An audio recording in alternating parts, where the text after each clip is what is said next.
My wife cheated with her boss for months, but when I found out, my two daughters knew and lied to protect her. I disinherited them all, canceled the wedding, and erased them from my life forever. I'm 52 years old. I've been working in finance for over 20 years, and a month ago I discovered that my wife was cheating on me with her boss and that my two daughters had known about it for months. I know. It sounds like one of those stories you read on the internet and think, can't be real. But here I am, living through this shit, and honestly, I still can't fully process what happened. I was married to Barbara for 30 years. 30 years that I thought were solid, that meant something, and it turned out it was all a lie. But what destroys me the most isn't just my wife's betrayal. It's that my own daughters, Jessica and Chloe, the girls I raised, that we brought up together, looked me in the face for months, knowing what was going on and chose to protect her instead of me. Barbara and I met in college, got married young, like 22, both of us, and built a life together. She worked in human resources for a mid-sized company. I was in the financial sector, and we raised our two daughters in the suburbs. Jessica, the oldest, is 26 now, always was the perfect student, valedictorian of her class, very achievement-oriented, and Chloe, 24, was more laid back, sweeter, the one who always had a smile and made you laugh when things got tense. We were, or at least I thought we were, a happy family. We took vacations together, had Sunday family dinners, all those things that are supposed to matter. Jessica had gotten engaged about 6 months ago, and we were planning her wedding, which was going to be in the spring. I was paying for everything, obviously, because I wanted my daughter to have the perfect day, all that proud father nonsense. Things started falling apart about a month and a half ago when I saw a message on Barbara's phone. She was in the shower, and her cell phone was on the kitchen table, and the screen lit up with a notification. Normally, I'm not one of those people who checks their partner's phones. Honestly, I'd never had reason to distrust, but this particular message caught my attention because it said something like, "Can't wait to see you again." Last night was incredible, and it came from someone named Alexander. I felt like a punch in the stomach. That feeling that something's wrong, but your brain still doesn't want to accept it. I picked up the phone and started reading, and there they were. Flirty messages, insinuations, references to previous encounters. Turns out Alexander was her boss, a guy she'd been working closely with for the past year or so. When Barbara got out of the shower, I tried to act normal. I don't know why I didn't confront her immediately. I guess part of me was still in denial, thinking maybe there was an innocent explanation, though obviously there wasn't. I casually asked her about her day, about work, and she responded as always, without any sign that anything was wrong. That night I could barely sleep, turning everything over in my head, trying to decide what to do. The next day she mentioned she was going out to dinner with Jessica and Chloe. A girls' dinner, she said, to talk about wedding plans.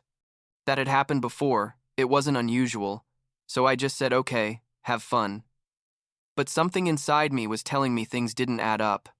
After Barbara left, like an hour later, I decided to check her location on my phone. We had that family location sharing app, one of those things you install thinking it's for emergencies but never actually use. And there it was, her location showing she was at an Italian restaurant downtown, pretty far from where she was supposedly having dinner with the girls. I called Jessica, trying to sound casual, and asked her how dinner was going. She sounded nervous. Told me everything was fine, that they were at the restaurant near her apartment. I specifically asked which one, and she named one completely different from where Barbara's location. I showed. My heart started beating so hard I could literally hear it in my ears. I called Chloe immediately after. She also lied. Said they were all together. That Barbara was in the bathroom at that moment. I felt like the ground was opening up beneath me. My own daughters were lying to me directly, covering for her.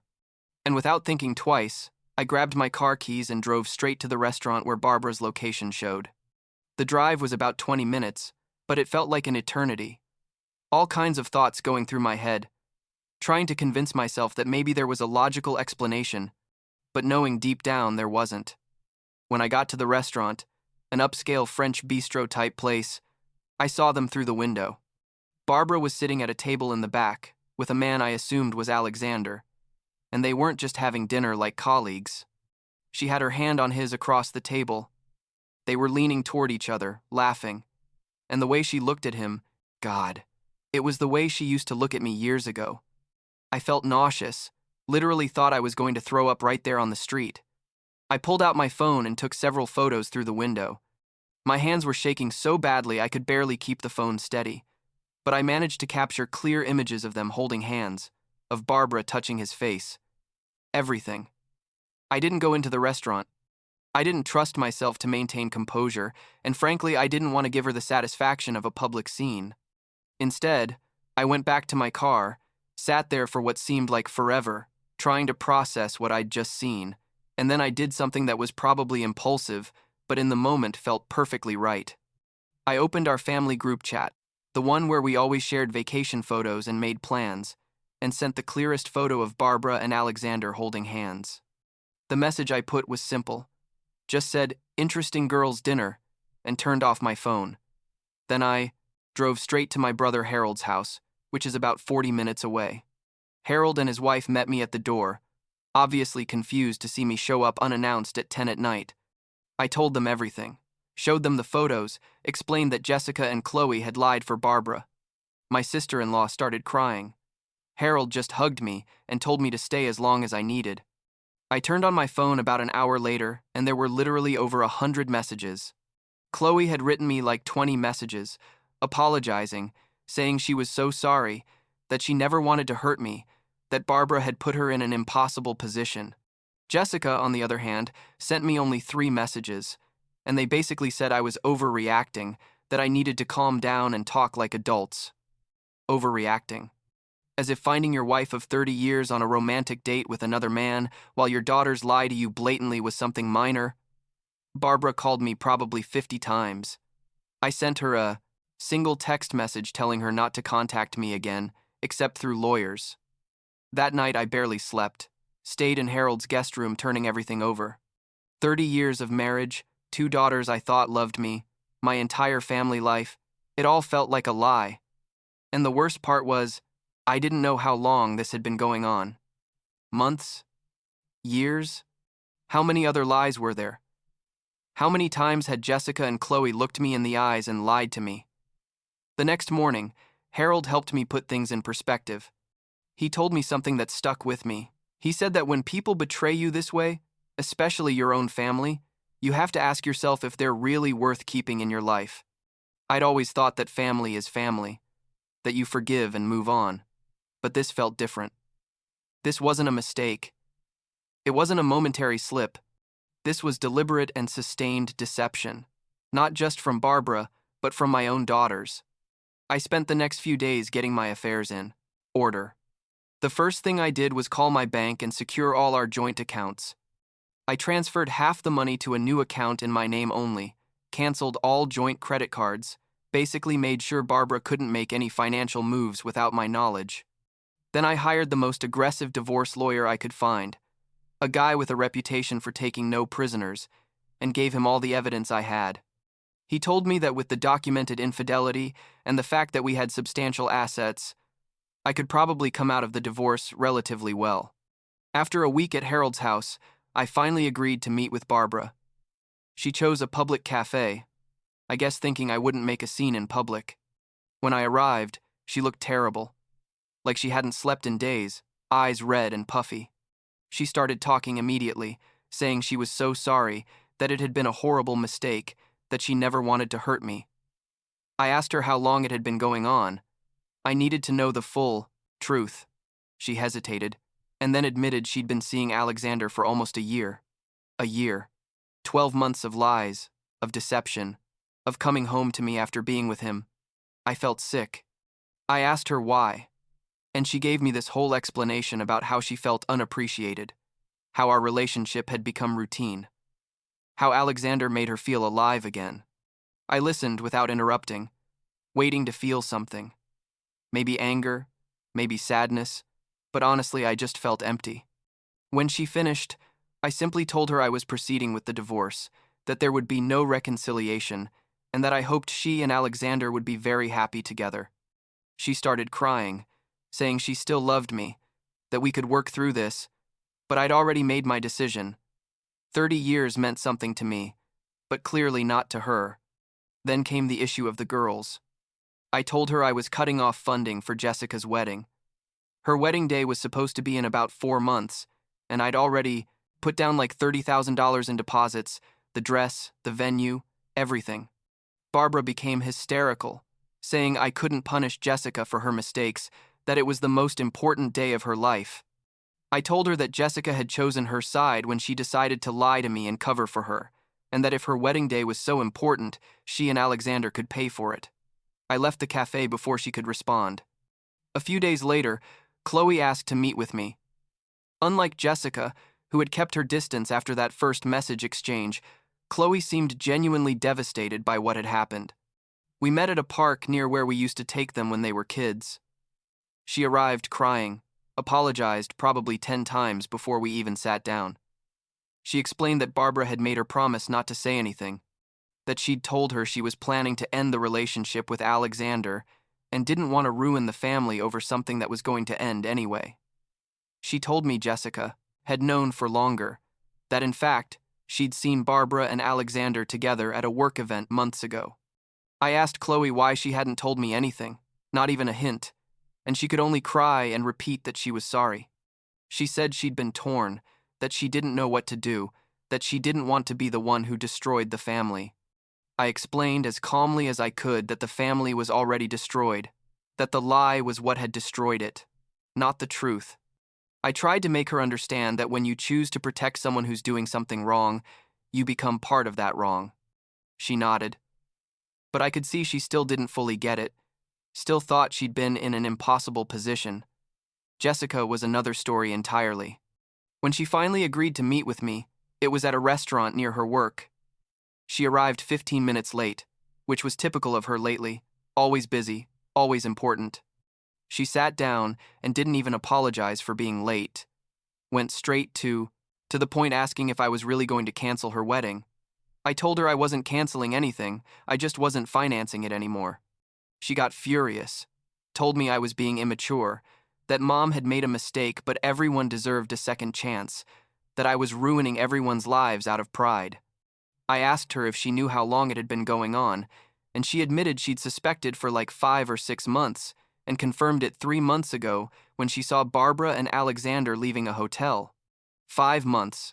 My oldest daughter had known for 5 months that her mother was cheating on me and didn't tell me absolutely anything. I asked her how she could look me in the eyes all that time, how she could let me plan and pay for her wedding knowing what she knew, and she simply said it wasn't her place to get involved in her parents' marriage, that they were adults and could resolve their own problems. I explained to her that the moment she decided to actively lie to me about where the mother was that night, she stopped being a neutral observer and became an accomplice. She shrugged, literally shrugged, and said she did it to protect the family. I asked her what family, because from where I was standing, the family no longer existed.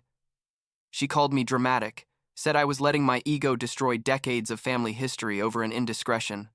An indiscretion. As if a year of deliberate betrayal was equivalent to forgetting an anniversary. The conversation got more heated. Jessica told me that if I didn't pay for her wedding, she would never forgive me. I told her that was fine with me, because I wasn't sure I could forgive her either. She looked at me like I'd slapped her. I guess she never thought I'd actually follow through with this. She asked me what she was supposed to do, how she was going to pay for everything with so little time. I suggested she ask Alexander to contribute, since he and her mother were going to be so happy together. She told me I was cruel, and I told her that cruelty was watching your father be betrayed and choosing the traitor's side. I left that lunch knowing my relationship with Jessica was probably over, at least for now. Part of me felt terrible about that. She's my daughter, after all. I watched her be born. I raised her. I paid for her education. I was there for every important moment of her life. But another part of me, the part that had been betrayed not just by my wife but by both my daughters, simply couldn't find the energy to keep fighting for people who clearly didn't value me. When I got back to Harold's house that night, I made a decision. I asked my lawyer to draft a new will. In the previous will, everything was divided equally between Barbara, Jessica, and Chloe. In the new one, I removed all 3. Everything would go to Harold, and some charities I cared about.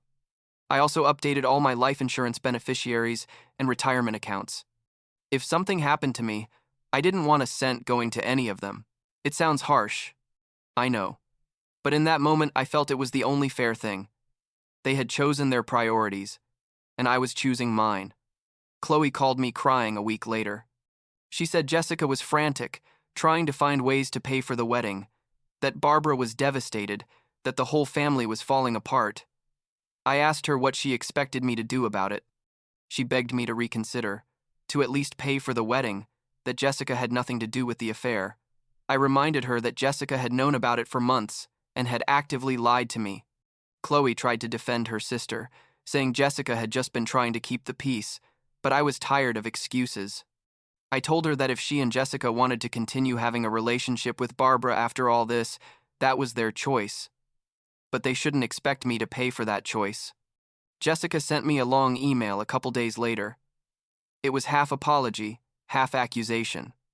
It said she understood. I was hurt, but that I was taking things too far, that punishing her daughters for their mother's mistakes was unfair. It said I'd always preached about family and forgiveness, and that now I was being a hypocrite. It ended saying that if I continued down this path, I'd lose my daughters forever, and that I'd have to live with that decision. I read the email 3 times and then deleted it without responding. There was nothing to say that I hadn't already said. The divorce process moved fast. Barbara didn't fight much, probably because her lawyer told her that with the evidence of infidelity I had, she wasn't going to come out very well in court. We split the assets more or less in half. She kept the house. I didn't want to go back there anyway. And we agreed on minimal alimony because she had her own income. Alexander supposedly supported her through the whole process, which I found almost comical, wondering if he knew what he was getting into. If he understood, he was with someone capable of maintaining a lie for a full year. It's been almost 5 weeks since that night at the restaurant. I moved into a small apartment downtown, near my work, a place that's completely mine without any memories of my previous life. Harold visits often. He's been my rock through all this, constantly reminding me that I did the right thing, that protecting myself isn't selfish. There are still days where I wake up and for a second I forget everything that happened, and then reality hits me, and I have to remind myself that my marriage is over, that my daughters betrayed me, that the family I thought I had never really existed. Chloe tries to contact me every few days, short messages asking how I am, saying she misses me. I don't respond. Not because I don't miss her too, but because I don't know what to tell her. I don't trust her, simple as that, and I don't know if I ever will again. Jessica, on the other hand, hasn't tried to contact me since that email. I heard through Harold, who talked to a mutual cousin, that she and her fiancé are planning a much smaller wedding, something they can afford themselves. Part of me feels bad about that, because I know she dreamed of a big wedding. But then I remember how she lied to me, how she looked at me and told me her mother was at a girls' dinner, and that feeling of guilt disappears. Barbara tried to contact me 2 weeks ago through an unknown number, probably thinking I wouldn't recognize the number. I answered without thinking, and it was her voice. She told me we needed to talk, that there were things she needed to explain to me, that I didn't understand the whole story. I told her I'd heard enough, that every word coming out of her mouth at this point was probably another lie, and hung up. I blocked that number too. My lawyer advised me that all communication should go through him from now on, and that's exactly what I'm going to do. The truth is, I don't know what comes next. I feel lost most of the time, like I've lost not just my family, but also my identity.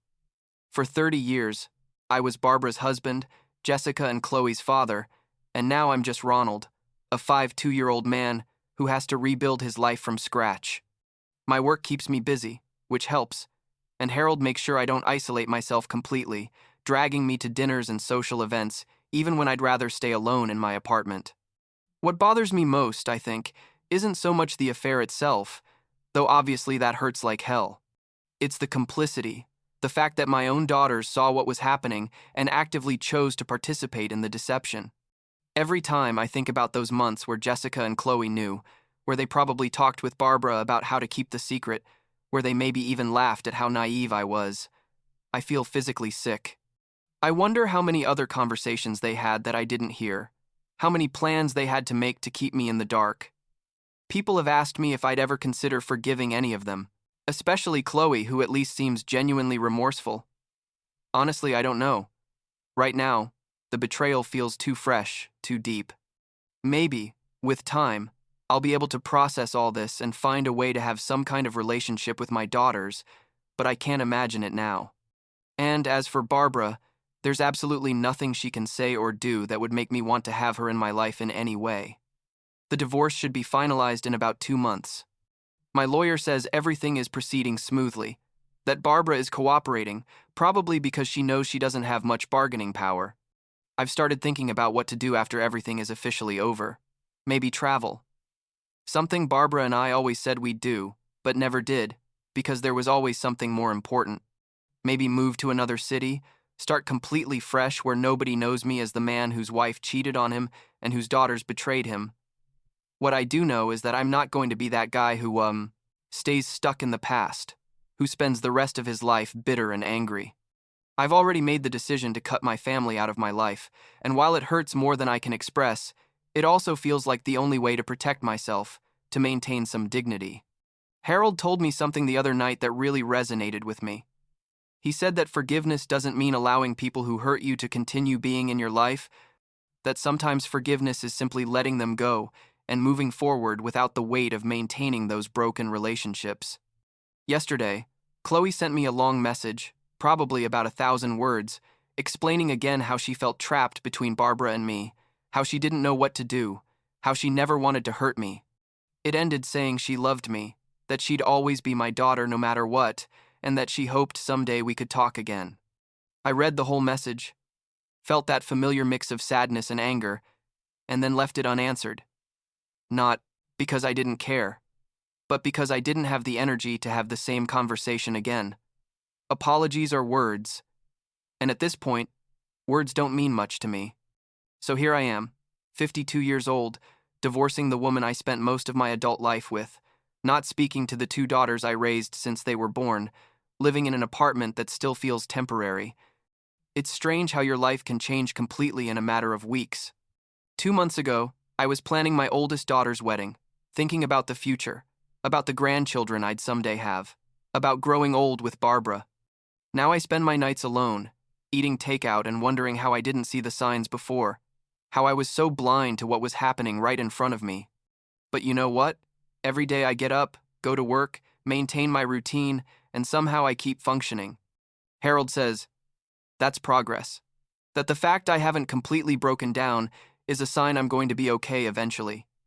I'm not sure I believe him yet, but I guess time will tell. The only thing I know for certain is that I'm not going to let this situation define me forever, that I'm not going to be just the guy who was betrayed by his family. I have to find a way to be Ronald again, whoever that turns out to be now. Last week, Barbara's lawyer tried to negotiate for me to reconsider the will thing, saying it was vengeful and cruel to leave my own daughters without an inheritance. I told my lawyer to tell them that my daughters made their choices, and I made mine. If they want to have a relationship with me in the future, if they ever find a way to genuinely understand what they did and why it was wrong, maybe I'll reconsider. But that's entirely up to them. I've already done my part, already gave them 30 years of my life, already paid for their education, already was there for every important moment. I don't owe them anything more, especially not after what they did. This morning I woke up and for the first time, in weeks I didn't immediately feel that weight in my chest. That feeling of betrayal that's been constantly with me. I don't know if that means I'm starting to heal or if I'm just becoming numb, but I'll take it either way. My therapist. Yeah, I started therapy because apparently this is fucked up enough to need professional help. Says I'm processing multiple griefs. Grief for my marriage, grief for the relationship with my daughters, grief for the family I thought I had. She says it's normal to feel lost, angry, sad, all at the same time. She says eventually I'll reach a place of acceptance, though honestly I can't imagine what that place looks like from where I'm standing now. What I can say is this. If you ever find yourself in a similar situation where the people you love most betray you in the deepest way, give yourself permission to protect yourself. You don't have to forgive just because society says family is sacred. You don't have to maintain toxic relationships just because they share your blood. Sometimes, the healthiest decision, the most loving decision you can make for yourself, is to walk away and rebuild your life without the people who destroyed you. And that's okay, even though it hurts like hell.